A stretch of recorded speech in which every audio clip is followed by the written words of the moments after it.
Hey everyone, and welcome back to the channel. Today, we're journeying back to the majestic Pridelands, but we're not just rewatching the classic tale. We're diving deep into the life of a character we all know and love, but whose full story has remained largely in the shadows. We're talking about the one, the only, King Mufasa. We know him as the wise, powerful, and loving father of Simba, the epitome of a just ruler. His roar echoed with authority, and his heart overflowed with love for his kingdom and his son. But who was Mufasa before he was king, before he was a father? What forged him into the legendary monarch we see in The Lion King? That's the story we're going to uncover today. Let's start at the beginning. Mufasa was the firstborn son of King Ahadi and Queen Uru from his very first day. He was destined for greatness, heir to the throne of the Pridelands. But being a prince wasn't just about basking in the sun and enjoying the view from Pride Rock. It came with immense responsibility, and his father Ahadi made sure he understood that. Ahadi was a stern but fair ruler, and he saw the potential in his eldest son. He spent countless hours with Mufasa, teaching him about the delicate balance of the circle of life, the history of their ancestors, and the heavy duties of a king. Mufasa wasn't just told about these things, he lived them. He patrolled the borders, learned the names of every animal, and understood how each creature, from the crawling ant to the leaping antelope, played its part. He was a natural leader, charismatic and strong, and the animals of the Pridelands admired him even as a young cub. But Mufasa's youth wasn't without its challenges, and his biggest one came from within his own family. He had a younger brother, Taka. Sound familiar? Well, Taka would later be known by another name, Scar. From a young age, the dynamic between the brothers was complicated. While Mufasa was groomed for the throne, Taka often felt overlooked and resentful. He was smaller, less physically imposing, and didn't possess Mufasa's natural charm. This bred a deep-seated jealousy that would poison their relationship. Taka believed he was just as smart, if not smarter, than Mufasa, and he couldn't stand being in his brother's shadow. The books in The Lion King's 6 New Adventures series give us a fascinating glimpse into their early life. They show us a Mufasa who genuinely tried to connect with his brother, often inviting Taka on his patrols and trying to include him in his royal duties. He loved Taka and wanted him by his side. However, Taka's jealousy often got the better of him. One of the most significant events of their youth, and the origin story for Scar's name, involved a devious plot. Taka, tired of being second best, convinced Mufasa that to prove his bravery, he needed to challenge a fierce Cape buffalo named Boma. Taka's plan was to have Mufasa humiliated or even injured, hoping their father would see Mufasa as unfit to rule. But the plan backfired horribly. The buffalo, enraged, turned on Taka instead. Mufasa, without a second's hesitation, leaped to his brother's defense, fighting off the massive animal.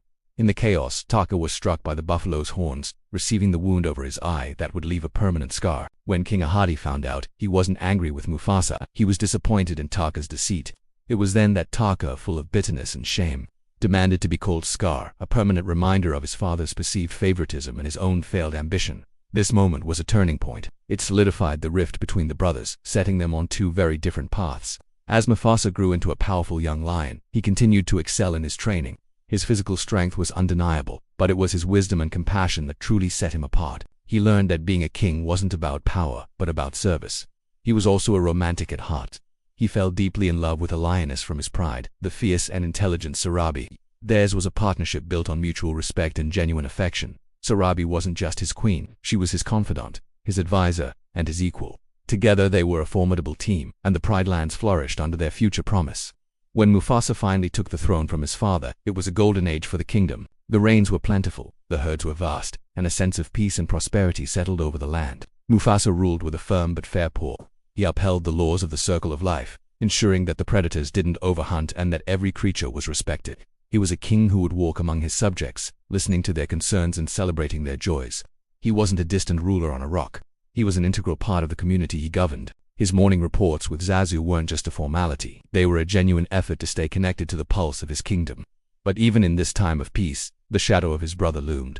Scar, now fully embracing his villainous persona, chose to live in the elephant graveyard, consorting with the outcast hyenas. He refused to attend the presentation of his own nephew, Simba, a profound act of disrespect that showed the depth of his hatred.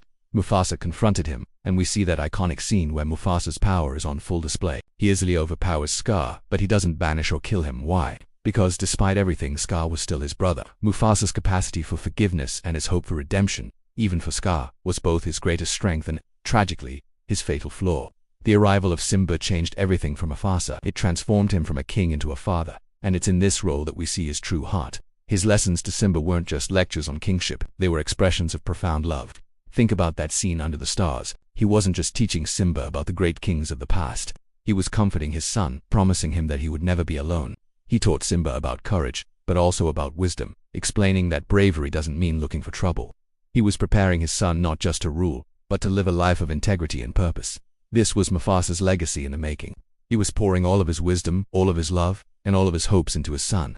This loving nature and unwavering belief in family is ultimately what Scar exploited. Scar knew Mufasa's weakness wasn't a lack of strength or intelligence. It was his love for Simba. The plan to trigger a stampede in the gorge was diabolically brilliant because it played on Mufasa's most powerful instinct to protect his child. When Mufasa saw Simba in danger, there was no hesitation. He plunged into the chaos, using every ounce of his strength to save his son. And he succeeded. He got Simba to safety.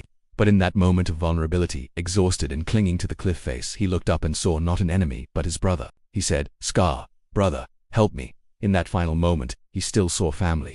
He still believed there might be a glimmer of good left in Taka. Scar's chilling reply, "Long live the king," and the subsequent betrayal is one of the most heartbreaking moments in cinema history. Mufasa's fall wasn't just the death of a king, it was the death of hope, the triumph of jealousy over love, and a profound tragedy of brother against brother. His reign was cut short, but his impact was immeasurable. His story isn't just about a powerful lion. It's a timeless lesson in leadership, love, and sacrifice. He taught us that true strength lies in compassion, that a leader must serve their people, and that the bonds of family are a force to be cherished, even when they are tested. Mufasa's physical presence may have been gone, but his spirit, his wisdom, and his love lived on. It lived on in the stars, it lived on in the memory of the Pridelands, and most importantly, it lived on in Simba, guiding him home to reclaim his rightful place in the circle of life. So, the next time you watch The Lion King, remember the story behind the king. Remember the young prince who learned from his father, the brother who tried to connect with his resentful sibling, the loving husband who ruled alongside his queen, and the devoted father who made the ultimate sacrifice. Mufasa was more than just a king. He was the heart of the Pridelands, and his story, both seen and unseen, is what makes him one of the greatest characters ever created. What are your favorite Mufasa moments, or what part of his backstory do you find most interesting? Let me know down in the comments. Thanks so much for watching today. If you enjoyed this deep dive, don't forget to hit that like button and subscribe for more stories behind your favorite characters. We'll see you in the next video.